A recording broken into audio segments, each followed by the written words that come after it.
So during the drive test, if you go over the speed limit, it's okay.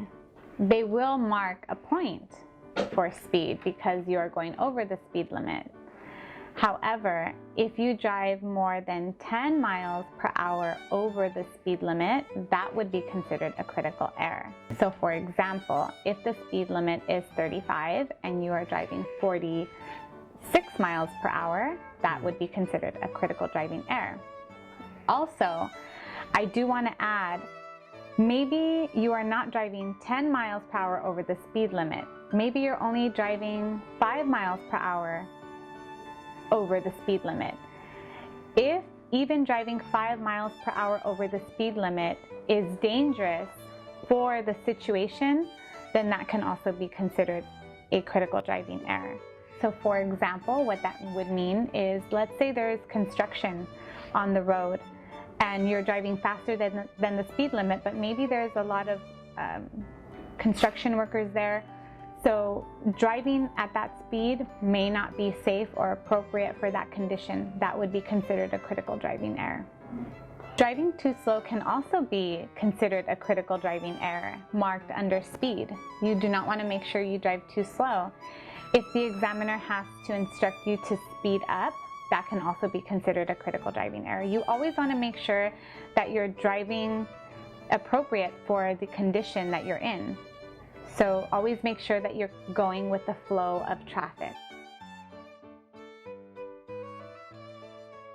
When you're making a turn, you want to make sure that you're going at a safe speed so that you don't lose control of your vehicle.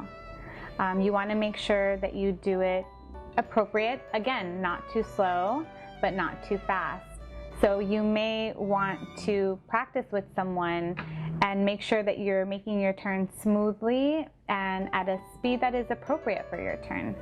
Because ultimately we want to make sure that you don't lose control of that car driving too fast, making the turn. So if you're making your turn too slow, it actually can be considered a critical driving error. For example, if you're making a left turn so slow that now traffic has started to approach us very quickly and you still have not completed your left turn, that can be a safety issue because now we have traffic coming directly at us. So the examiner may tell you to speed up because there's traffic now coming. Maybe at the beginning of your turn there was no traffic, but you're making your turn so slow that now we have traffic coming at us and now we're in the middle of the road holding up traffic. Lane changes need to always be done safely by looking over your shoulder. That's very important. Sometimes when you're only looking in your mirror, you cannot see fully what is going on to the left or to the right. So it's important that you use your mirrors, but also make sure that you always look over your shoulder. That's a recommendation always when you're changing lanes. The examiner also may not see that you checked your mirror. Maybe you looked only with your eyes, maybe you didn't really turn your head, maybe you looked and the examiner did not see that you checked. So she will mark a point, but she also may mark a critical error because she didn't see you look over your shoulder. Bottom line, anytime you're making your lane change, you must look over your shoulder. Very important.